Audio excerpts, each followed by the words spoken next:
Good morning, welcome to Ebony and Ivory Motors in Scunthorpe. My name is Byron and I'm here to show you this 2014 64 plate Audi Q7 3 litre TDI Quattro S-Line Sport Edition, finished off in the Glacier White. First things first, we're going to do a quick walk around of the vehicle. Then when we get back round to the start, I'll show you the car once again, but in greater detail. These videos are brutally honest as we use them to prep from in our Volkswagen Audi specialist workshop, and we'll give you a very clear picture of the true condition of the car and what we're prepared to do to them prior to sale. Now we're getting back round to the start. I'm going to zoom back in and we'll look over the car panel by panel. I'm going to be as honest as possible and show you any dents, blemishes, scratches or anything like that. So the near side front wing looks in good condition. Both near side doors look nice and the near side rear quarter looks good. Near side front alloy looks in good condition with only one or two light markings to the outer edge, and the near side front tyre is a high-end Michelin with a good 5mm of tread remaining.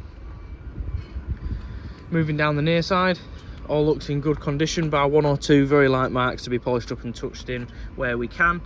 The near side rear alloy, slightly better condition, again only one or two very small markings on this one. Another high-end Michelin with approximately 4 or 5mm of tread remaining. Looking back down the near side now from rear to front, near side rear quarter looks good. Both near side doors look in good condition and the near side front wing looks good. Moving around the rear of the car now, so we're going to check out the rear bumper and lower plastics. One or two very light marks again to be polished up and touched in just along the rear. Other than that, it does look in pretty good condition.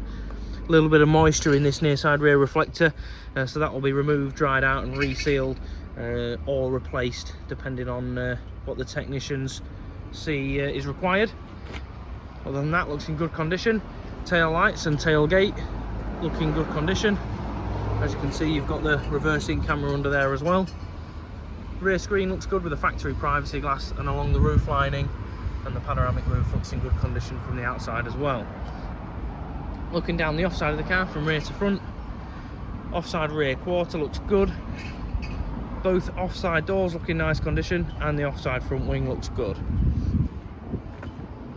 Offside rear alloy looks in good condition. Again, only, if any actually, on this one or two light marks. Another high-end Michelin as well with a good 4 or 5mm of tread remaining. Moving down the offside, again, other than one or two very light marks to be polished up and touched in, looks in good condition. Moving to the offside front alloy, same again, another nice condition alloy. One or two very light marks, but other than that, looks in nice condition. And another high-end Michelin, again, with a good 5mm of tread remaining. Looking back down the offside of the car now from front to rear, offside front wing looks good. Both offside doors look in good condition and the offside rear quarter looks good. Moving around the front of the car now, so we're going to check out all lights and grills and the front bumper itself. All lights and grills look in good condition, and as for the front bumper as well, for the age of mileage of the car, looks in really nice condition.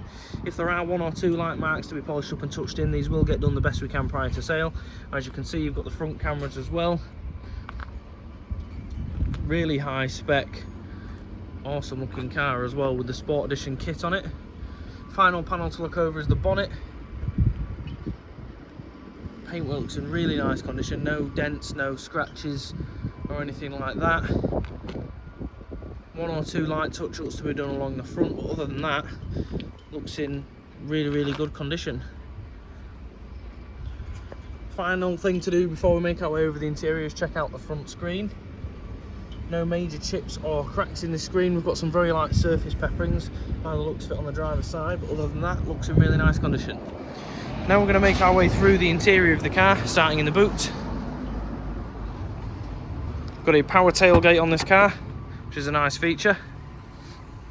And there you have it, the 7-seater. Both seats are up, so you can see obviously parcel shelf included in the sale of the car. All the leather on the rear bench looks in good condition. Backs of the second row look good. All carpets and plastics in the boot look in really good condition. These mats, if they're for this car and fit, is a bonus, as we don't supply floor mats with any of our vehicles. But as you can see, all paneling and all leather and everything like that looks in really good condition. We'll pop the boot back down. We'll make our way through the inside. Rear door cards look in nice condition. Got the S-line kick plates throughout, rear carpets look good. And there you have the rear full leather bench with 3 factory headrests, 3 3-point seat belts and ISOFIX fittings to both outer seats. Charcoal headliner throughout with the panoramic roofs. Looking really good condition. Backs of both front seats look good, and the rear, obviously I've said the rear carpets already, looking really nice condition. Front door cards looking good condition.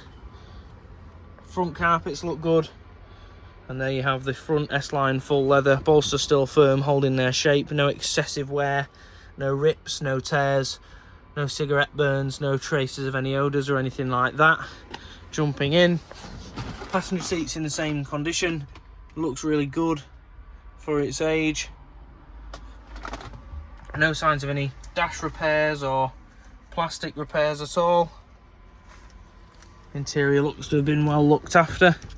We'll now start the car up and we'll run you over as much of the spec as I possibly can. The car starts up really well and sounds to run really smoothly, as the 3 litres do. So we've got full electronic windows with electronic child lock control on the door card, as you can see. We've got electronic adjustable heated and power folding side mirrors. Central locking controls just in front of the driver's door handle, as you can see, with the blind spot indicator as well. Automatic lights and wipers in this car. Moving across, we've got cruise control on the stalk just underneath the indicators. Moving up the centre console, you've got all the MMI controls in the centre that we'll run through in a moment. Very, very light impression markings just on this centre console, but nothing major. 12 volt, as you can see, the automatic transmission, dual climate control, air conditioning and front heated seats. Moving up the centre, you've got to the MMI screen now. As you can see, we've got satellite navigation, DAB radio and a few other options. We've got to Bluetooth media streaming and again quite a few other options. Full telephone prep on this car, and we've got the full parking sensors with optical display and the full cameras as well. So I'll flick you through what you can see. You get corner view at the rear view camera, front view camera, and then the corner view at the front as well. A really, really, really handy feature. We've got the Quattro model, meaning it's 4-wheel drive. It is the 3 litre TDI V6 with 240 brake horsepower. We've got the upgraded Bose sound system, the panoramic roof, which is in really nice full operating condition. It's the slide and tilt roof, so I'll show you the operation now. So there's your slide, comes back nice and easy.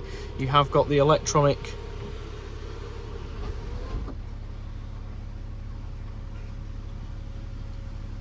slide blind as well, so we'll send that back. And you've also got the tilt option as well, which is really easy to do. There you go, all in nice fully working order. And we're finished off with this leather bound multi-function steering wheel with flappy paddles, and this car is on 72,990 miles, which is incredibly low for one of these Audi 3 litres. Thank you very much for watching this video. If you've got any questions about this car or any of our stock, or would like to see any more footage or photos, please let us know. Our telephone number is 01724 876 555. Thank you again.